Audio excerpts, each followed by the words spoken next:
rapaziada, iniciando mais um vídeo aqui no canal. Hoje, galera, vamos trocar o escape, colocar o Fortuna. Tá o G-Moto, tá vendo aí? Vou retirar ele aqui, galera, para fazer um conteúdo para vocês aí. Eu já usei ele demais aqui. Aí eu uso aqui, galera, o papel alumínio, mas eu vou usar esse daqui, ó, que é o original. Só que ele tá um pouco desgastado, mas não tem perigo não. Se ele ficar uma folguinha aqui, é bom que ele dá uns pipocos também. Aí eu vou montar ele. Esse aqui é o Fortuna, lembrando que tá sem a telinha. Ele não tem a telinha, eu retirei. E aí eu vou instalar ele aqui. Vou soltar logo ele daqui, ó.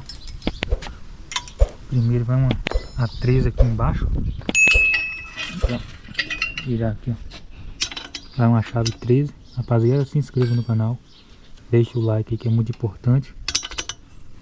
Olha, soltar aqui, pra cá, pra cá. Bem apertado, eu apertei. Pra cá. Tentar bem apertado. Vou colocar o Fortuna, fazer pelo menos 2 vídeos ali pra vocês. E depois eu volto com ele novamente. Porque, galera, eu tinha retirado ele, tava muito zoando. Tava fazendo muito barulho. Então vou montar ele aqui. Eu tô com saudade dele de volta, né? Então agora eu vou instalar aqui. E vou gravar o vídeo pra vocês com ele no mesmo vídeo aí. Não vou cortar esse vídeo não.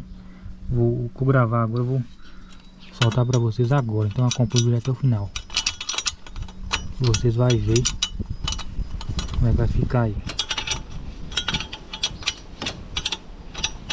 Vou soltar aqui, galera, vou tirar o escape. Aproveito não ficar muito longo, vou dar um corte. Quando eu soltar aqui o escape aqui, aí eu volto com vocês aí. Então já deixa o like e bora que bora. Aí, galera, eu retirei aqui o escape de G-Moto, tá vendo aí? Agora bora instalar o Fortuna. Ainda tem um pedaço de alumínio aí dentro, ó. Só que eu vou deixar para não vazar o ar. Não tem nada não. Agora bora fazer a montagem. Aí eu vou colocar logo ele aqui. Lembrando, galera, que ele tá sem a telinha. Não sei se vai dar de vocês ver. Mas tá aí, eu vou fazer a montagem aqui e já volto com vocês aí. Tá aí, rapaziada, o Fortuna ativado na 99. Vou juntar, galera, o mesmo vídeo que eu coloquei aqui, ó. Então já vou emendar o vídeo pra vocês verem aí. A moto, rapaziada, tá um pouco suja, mas bora fazer esse conteúdo aí. Então já se inscreva no canal Mini Fortuna. Eu vou fazer pelo menos 2 vídeos para vocês aí. Então acompanha e bora que bora.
Bora dar uma sentada aqui, rapaziada, pra ver como é que tá. Se não folgou a porca aqui, ó. A porca aqui tem duas porcas. Eu não botei a outra porque eu vou retirar. Então não tem necessidade de eu colocar a outra porca ali. Mas tá aí, galera, Mini Fortuna, aquele modelinho. Só ignora, rapaziada, a sujeira da moto que tava. Porque semana toda trabalhando com ela, então sujou demais. Hoje é sábado, tem que lavar ela. Mas bora que bora. Mini Fortuna. Coloquei para poder fazer um vídeo para vocês aí. Que tava com o G-Moto, como vocês viram no início do vídeo. Então bora com a Fortuna.